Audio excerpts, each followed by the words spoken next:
जिस कीचड़ और गोबर को रास्ते में देखकर लोग अपनी नाक सिकोड़कर रास्ता बदल लेते हैं, उसी कीचड़ को एक महिला ने अपने आंचल पर रोज झेला था। वो कीचड़ उनके कपड़ों पर नहीं, बल्कि उस समय के घटिया समाज के मुंह पर था, जो यह सोचता था कि महिलाएं अगर पढ़ लिख लेंगी तो धर्म और कुल भ्रष्ट हो जाएगा। मैं बात कर रहा हूं क्रांति ज्योति सावित्रीबाई फुले जी की, आज से 195 साल पहले जन्मी भारत की पहली महिला अध्यापिका की। जरा सोचिए, उस दौर और आज के दौर में फर्क क्या है। तब सावित्रीबाई जी के लिए संघर्ष घर की दहलीज पार करने का था, और आज हमारी बहन बेटियों को संघर्ष स्कूल, कॉलेज या काम से सही सलामत घर लौटने का है।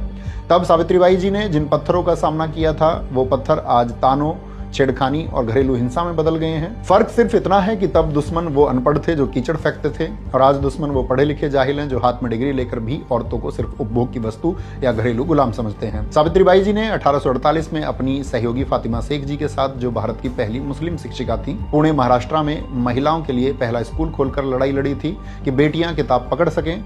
पर आज 178 सालों बाद भी हम लड़ रहे हैं कि बेटियां उन किताबों को पढ़ने के लिए महफूज रह सकें।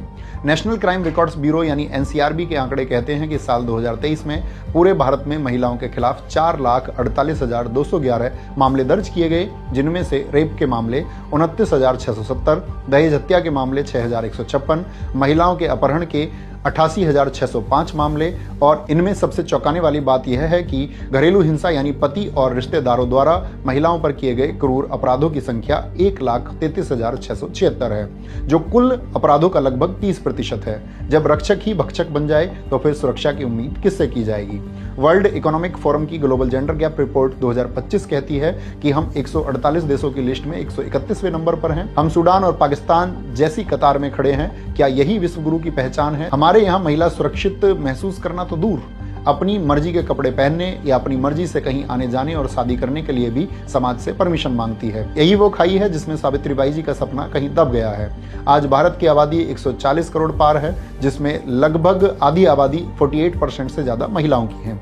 लेकिन वर्ल्ड बैंक और पीएलएफएस के ताजा आंकड़े बताते हैं कि भारत में महिलाओं की वर्कफोर्स पार्टिसिपेशन, कामकाजी भागीदारी पुरुषों के 70% के मुकाबले सिर्फ 40 से 42% के बीच अटकी हुई है।